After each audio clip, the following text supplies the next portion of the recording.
In a lot of what we've talked about with regard to the American response, we've talked primarily about things that were happening in LA. When we talked about folk rock, we talked about a lot of artists that had started in the New York Greenwich Village scene but sort of migrated to LA. So it's easy to get the impression that almost everything that was important that was happening as part of the American response was happening in Los Angeles. And while there was certainly a lot of significant stuff coming out of LA, it wasn't the only thing going on during those days, and it wasn't the only part of the American response. We said before that a lot of artists continued to have success both before and after the arrival of the Beatles in February of 1964. And some of you may have wondered why I haven't already mentioned Frankie Valli and the Four Seasons. Well, talking about Frankie Valli and the Four Seasons brings us back now to the East Coast, to the New York, New Jersey area, to New York as an entertainment center, and some of the music that was coming out of that part of the country. And so that's what we'll talk about in this video. Well, let's talk about Frankie Valli and the Four Seasons. Of course, made popular in the most recent years by the musical Jersey Boys, right?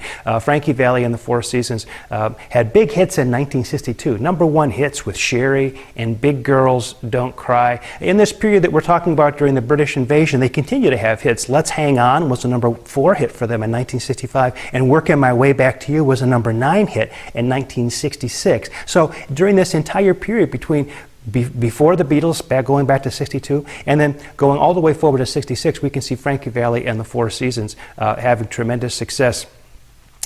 For me, anyways, it's interesting that we have a kind of what you might think of as a West Coast falsetto and an East Coast falsetto. On the West Coast, that sort of falsetto, that high male voice where you flip into the high part of your voice, that's a very big part of the Beach Boys sound, with Brian Wilson being the high falsetto in a lot of those Beach Boys surf music records and even the ambitious surf music that we start to get in the mid-1960s. Frankie Valli, a kind of a different sounding falsetto voice, maybe a little bit more raspy, but still, when we think about the Beach Boys and Frankie Valli and the Four Seasons, we have really groups that in a lot of ways are essentially are similar in a number of sort of essential ways, one representing the West Coast and the other representing the East Coast.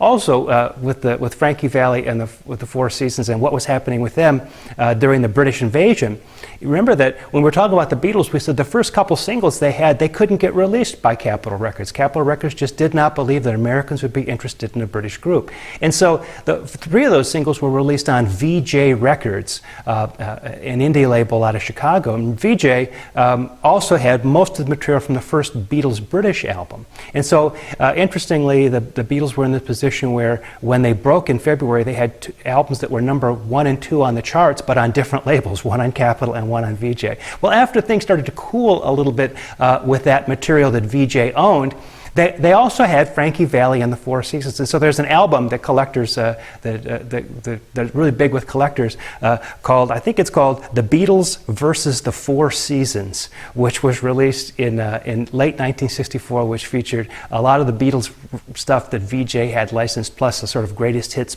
package of the Four Seasons. And so even VJ was trying to take advantage not only of the fact that they had Frankie Valli and the Four Seasons, but that they had this Beatles music, and so you see this interaction between these two groups occurring.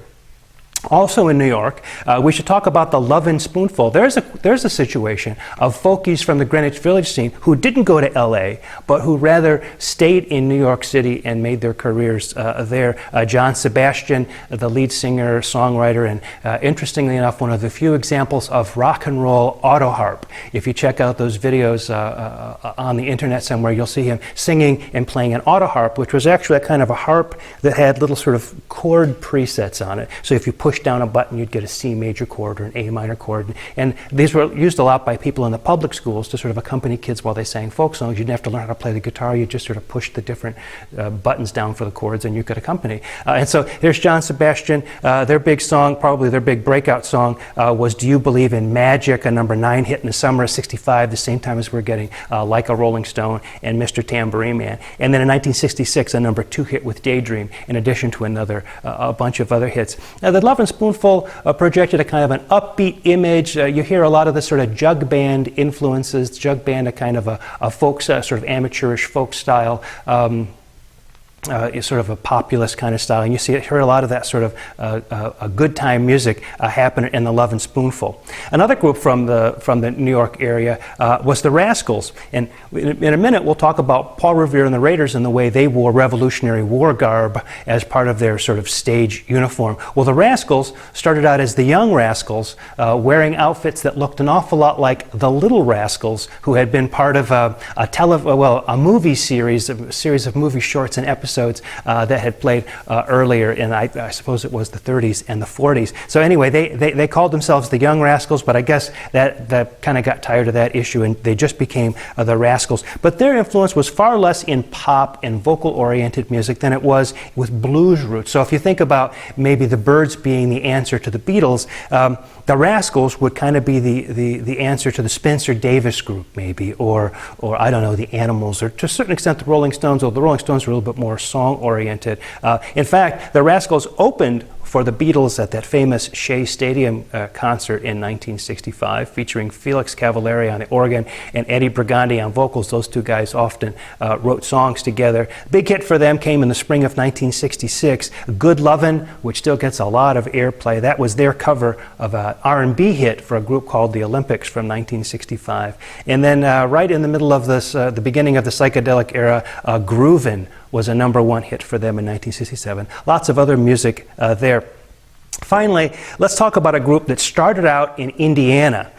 This group was called the McCoys and featured Rick Derringer on the guitar. Now, Rick Derringer would later become important for playing with the Edgar Winter Group and then having his own solo career in the 70s. But at this point, he and the rest of the guys in his band are young. I mean young, like under 18 young. So young that when they have a hit, a #1 hit in 1965 with a tune called Hang On Sloopy, they can't tour until spring break from high school because they can't cut classes to go out and tour, right? And so we're talking about really, really young guys. They were produced by a fellow named Burt Burns, who had worked for Atlantic Records and had picked up production of the Drifters after Lieber and Stoller left off. So he was already producing groups, and his sort of Beatles-ish group, American Response Group, was going to be the McCoys. And as I say, they had this big hit in 1965 with Hang On Sloopy, which was, for all intents and purposes, a kind of a reworking of the song Louie Louie.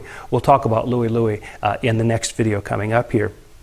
Interestingly, Burt Burns, as I said, Rick Derringer went on after the McCoys to have his own career with Edgar Winter and as a solo artist. But Burt Burns went on to produce Neil Diamond on his first couple of singles, including Cherry Cherry, which was a hit for him was a hit for Neil Diamond in 1966. Neil Diamond, as we'll mention a little bit later, also went on to, also as a songwriter, had a big hit in '66 with the Monkees, a song called I'm a Believer. So in the next video, let's turn to garage bands. I've already mentioned Louie Louie, and let's see what was happening with young kids influenced by the Beatles, picking up guitars and playing music in basements and garages all across this country in the middle of the 1960s.